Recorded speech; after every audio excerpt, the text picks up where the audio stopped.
From Minnesota, Mr. Stolber. Gentleman from Minnesota is recognized for 2 minutes. Thank you, Mr. Chair. You know, tonight, let's put the politics aside. We're here right now discussing a bill that has very good things in it. As my good friend Mr. Cole says, let's not fight about what's not in it at this moment. We know that Democrats had priorities in it earlier and Republicans had priorities in this bill earlier. But we are going to break the fever here in Washington and stop putting the Christmas tree gifts in at the last minute that costs American taxpayers millions and millions of dollars. Let's talk about what's in it. For the small family farmer, for that dairy farmer from Minnesota that was in my office 48 hours ago, begging us for assistance. This bill will help you and many other farmers across this great country. For the victims of the hurricanes, Helene and Milton, who are the victims tonight who are sleeping in tents, Mr. Chair, because they don't have a house. There is American Rescue. Taxpayers are going to come and help you tonight. Through no fault of your own. You suffered through a hurricane. And the U.S. Congress, tonight, the House of Representatives, are going to vote to support you. This is a clean resolution with the debt ceiling. This is what my good friends and colleagues on the other side of the aisle wanted just yesterday. So let's talk about the good things that are in it. To our farmers, we will support you, both Republicans and Democrats. To our victims of natural disasters, we will support you tonight. A clean CR, I support this resolution, and I yield back. Gentleman yields. Gentleman from Oklahoma reserves. Gentleman from Connecticut. Gentlewoman reserves. Gentleman from Oklahoma. Thank you very much, Mr. Speaker. Mr. Speaker, I yield 2 minutes to my very good friend, the distinguished gentleman from Missouri, Mr. Alford. Gentleman from Missouri is recognized for 2 minutes. Thank you to the chair for your leadership and our ranking member as well, and thank you, Mr. Speaker. Mr. Speaker, 'twas 5 days before Christmas and all through this House. Not a lawmaker was resting, not even their spouse. The CR was stalled, the debates full of heat, while a shutdown shadow loomed over our streets. My friends, it's time to fund our defense and aid for our farms and disaster relief to protect our very own citizens from harm. Our farmers work hard. They deserve every chance to grow and to prosper, advance, and enhance. Mr. Speaker, this Christmas, let's give we the people their due, a funded government from leaders who are true. So as we vote on this CR, let's keep this in sight. America first, and to all, a good night. And I yield back. The gentleman yields. The gentleman from Oklahoma reserves. The gentlewoman from Connecticut. Reserve. Gentlewoman reserves. Gentleman from Oklahoma. I would advise my friend I'm prepared to close whenever she is. Gentleman reserves. Gentlewoman from Connecticut. If the gentleman would understand that I'm waiting for a reserve, but someone else was coming to speak. If you just, I would ask the Speaker to inquire how much time we have on each side. Gentleman from Oklahoma has 12 and a half minutes. The gentlewoman from Connecticut has 7. Thank you very much, Mr. Speaker. I just want to take a moment to address something my very good friend from New Jersey had to say about what's not in the bill. And again, as another speaker referenced, I always believe you look at legislation according to what's in the bill and don't worry about what's not in it. Make the judgment on what's there. And the reality is, in this bill, we keep the government open. My friends favor that. I hope they vote that way tonight. In this bill, we provide badly needed aid to Americans that are suffering in a disaster. I know my friends favor doing that. I hope they vote accordingly tonight. And as several of the speakers have mentioned, we provide much needed assistance to America's rural economy. So I hope my friends actually support that as well with the positive vote tonight. I also want to point out, and I speak now not as a Republican or a Democrat, but as an appropriator. I, for one, think these very good ideas some people have ought to generally move to the floor as separate bills. One of the reasons people distrust this institution is because we quite often pile things on bills that are totally unrelated. Everything that my friends on the other side and I negotiated in the appropriations area is actually in this bill and actually as negotiated. And I think it's unfortunate. And we do this on both sides, so I'm not trying to score political points here. As I said, I'm speaking as an appropriator. I hope we get back to doing what we should do, and that is move legislation through this body appropriately, as narrowly focused as possible.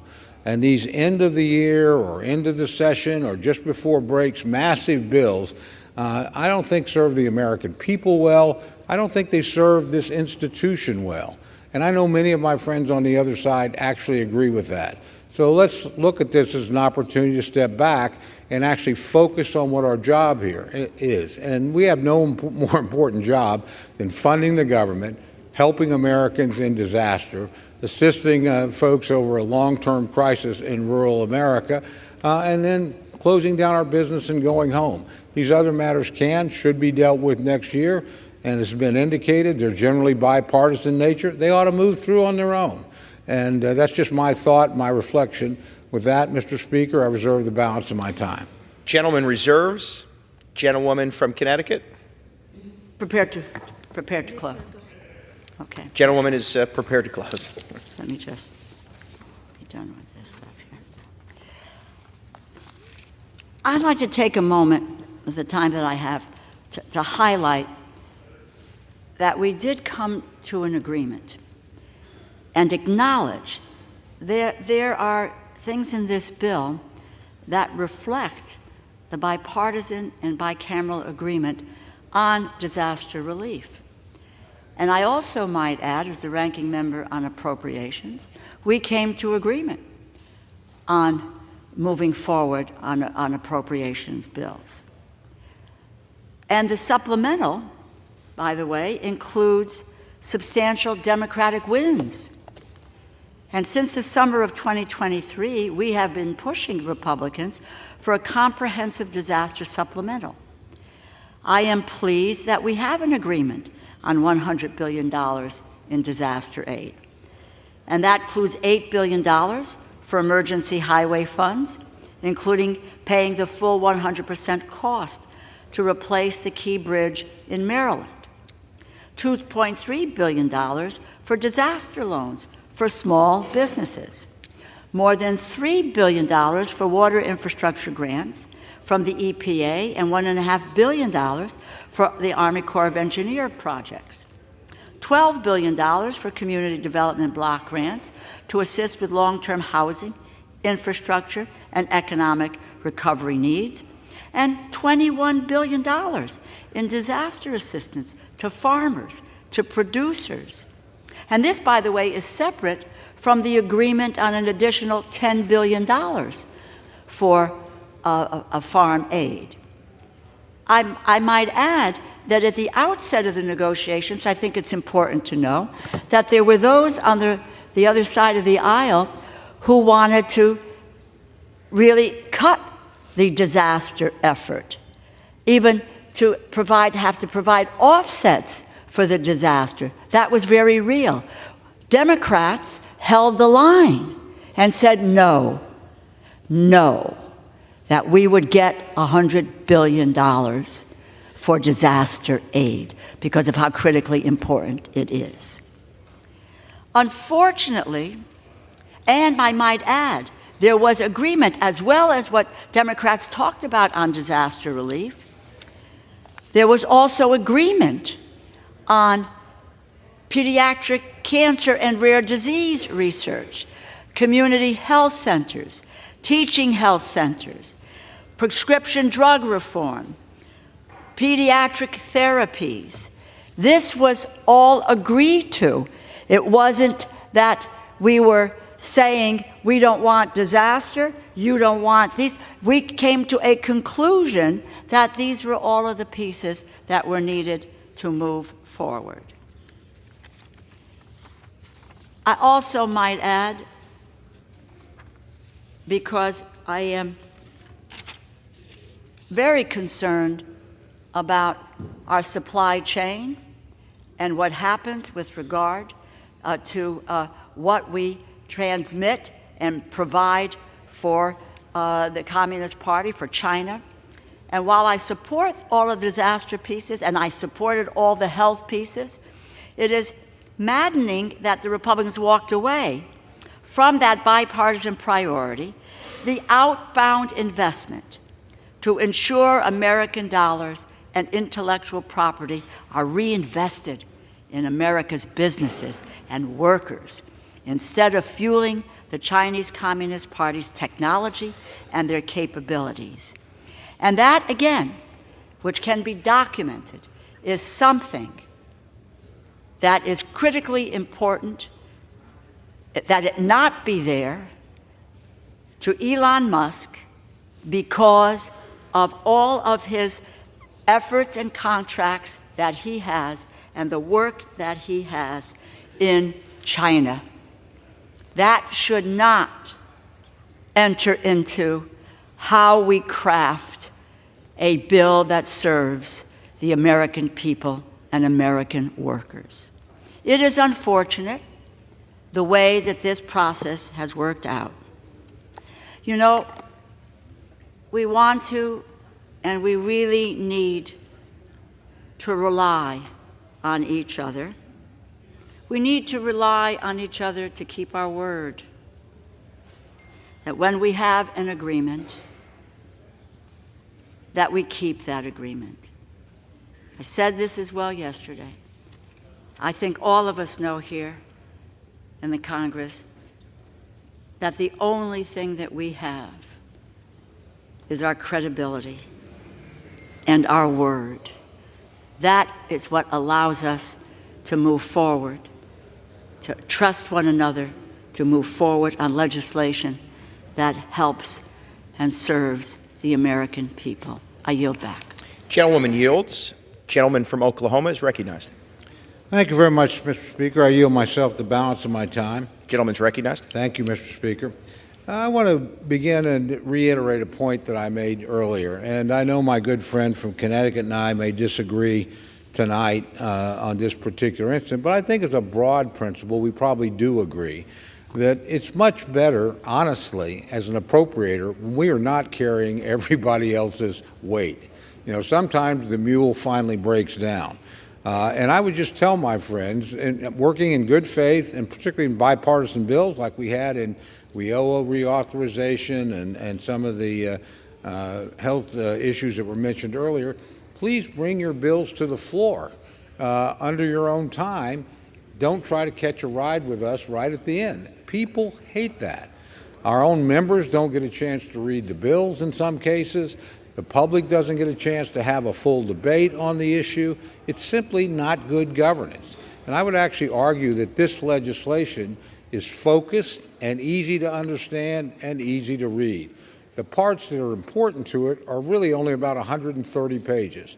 Those are the things that the Appropriations Committee did, and we did it in a bipartisan fashion and a good faith debate, and all of those things are in this bill. I tell my friends on both sides of the aisle, so I say this again, not in a partisan sense at all, but remember, if you vote no on this bill, you are effectively voting to shut down the government. If you vote no on this bill, you're effectively voting to deny assistance to Americans who suffered enormously from natural disasters. If you vote no on this bill, you're effectively voting not to help rural America in a time of crisis on our farms and ranches all through the country. So the stakes are pretty clear here, and I'm hopeful on all these things we agree. We don't have any partisan disagreement. These are things that we agree on, and there's nothing in this bill, certainly that my friends on the other side disagree with. There may certainly well be some other disagreements here or there, but broadly speaking, this is something we should do. None of us, or most of us, do not want to shut down the government. Not a good thing for the country. So I can go on and we can get in a debate, and I'd like to be, in the give and take of debate as much as anybody else. But it is, after all, the holiday season. I know I have members that are anxious to get home, be with their families and their friends in the holiday season. So I simply want to conclude by wishing everybody a Merry Christmas, a Happy Hanukkah, whatever would be appropriate in your faith tradition, and hope that you have a wonderful and blessed new year, and that we have a great year for America in store ahead of us. With that, Mr. Speaker, I yield back. Gentleman yields. Amen. The chair wishes to express appreciation on behalf of the House to members for the tone and tenor of tonight's debate, and express appreciation to the staff on both sides of the House for working through these last 48 hours. The question is, will the House suspend the rules and pass the bill 10545? Those in favor say aye. Aye. Those opposed say no. In the opinion of the chair, 2/3 being in the affirmative. The gentlewoman from Connecticut, for what purpose do you? Mr. Speaker, I request the yeas and nays. The yeas and nays are requested. Those favoring a vote by the yeas and nays will rise. A sufficient number having risen, the yeas and nays are ordered. Members will record their votes by electronic device. This is a 15-minute vote.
On this vote, the yeas are 366, the nays 34, one member voting present, two-thirds being in the affirmative. The rules are suspended. The bill is passed, and without objection, the motion to reconsider is laid on the table.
Hey, Mr. Speaker.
Pursuant to Clause 8 of Rule 20, the unfinished business is the question of suspending the rules on passing H.R. 9748, which the clerk will report by title.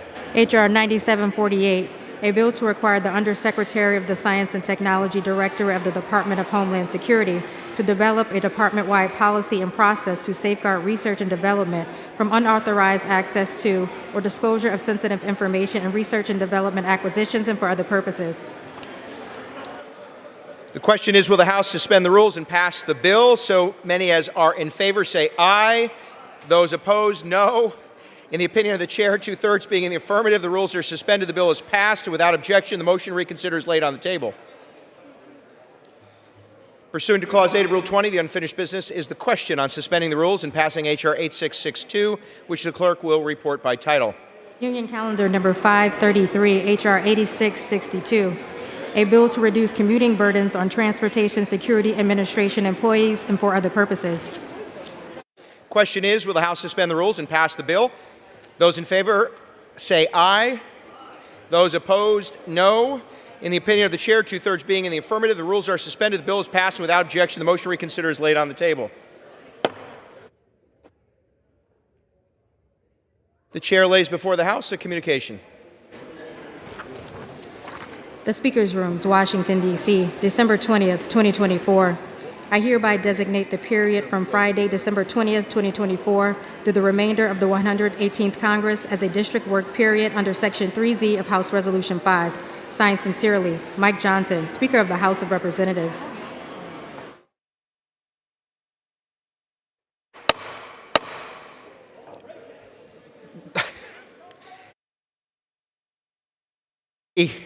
Gavel is safe. The House will be in order. The House will be in order. Members are requested to take their merriment off the floor. Conversations off the floor. Members are requested to take their conversations off the floor. The House will be in order.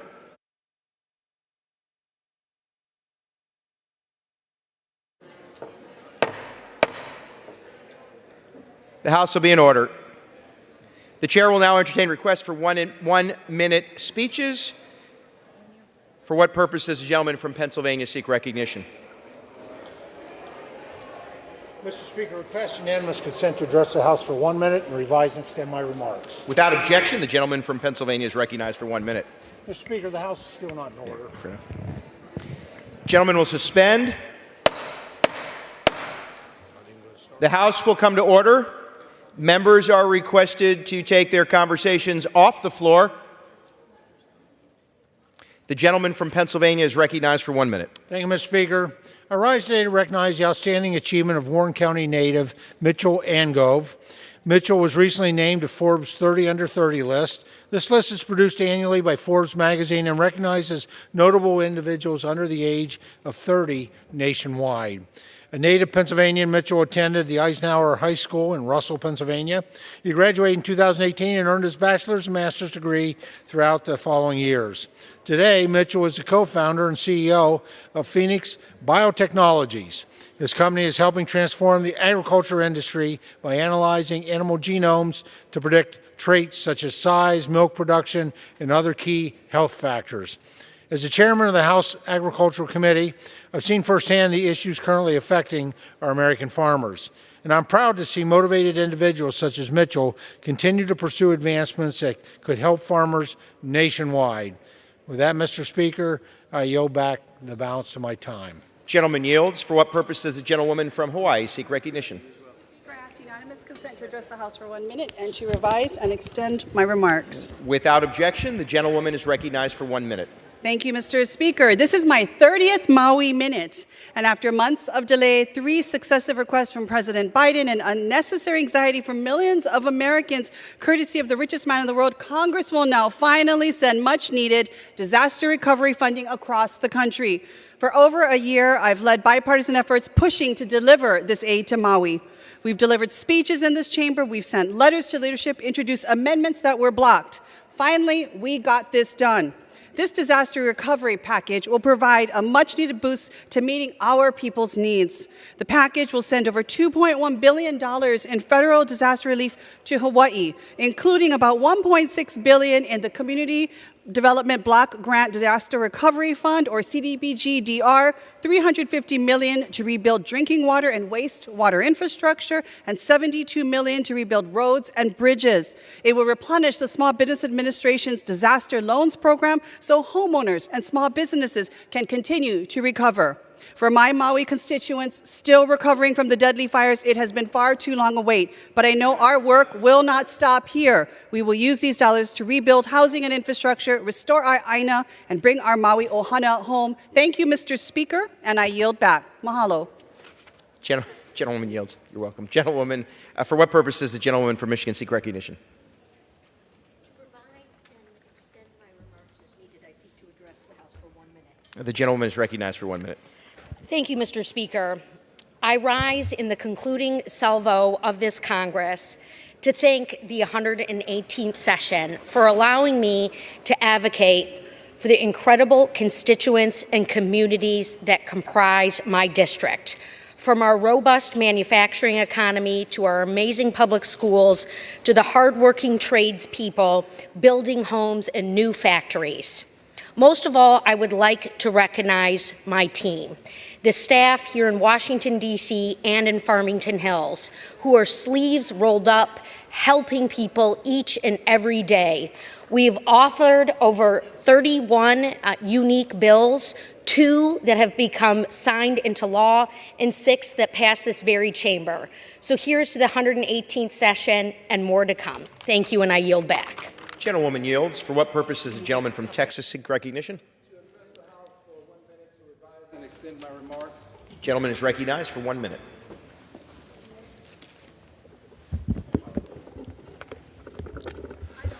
Thank you, Mr. Speaker.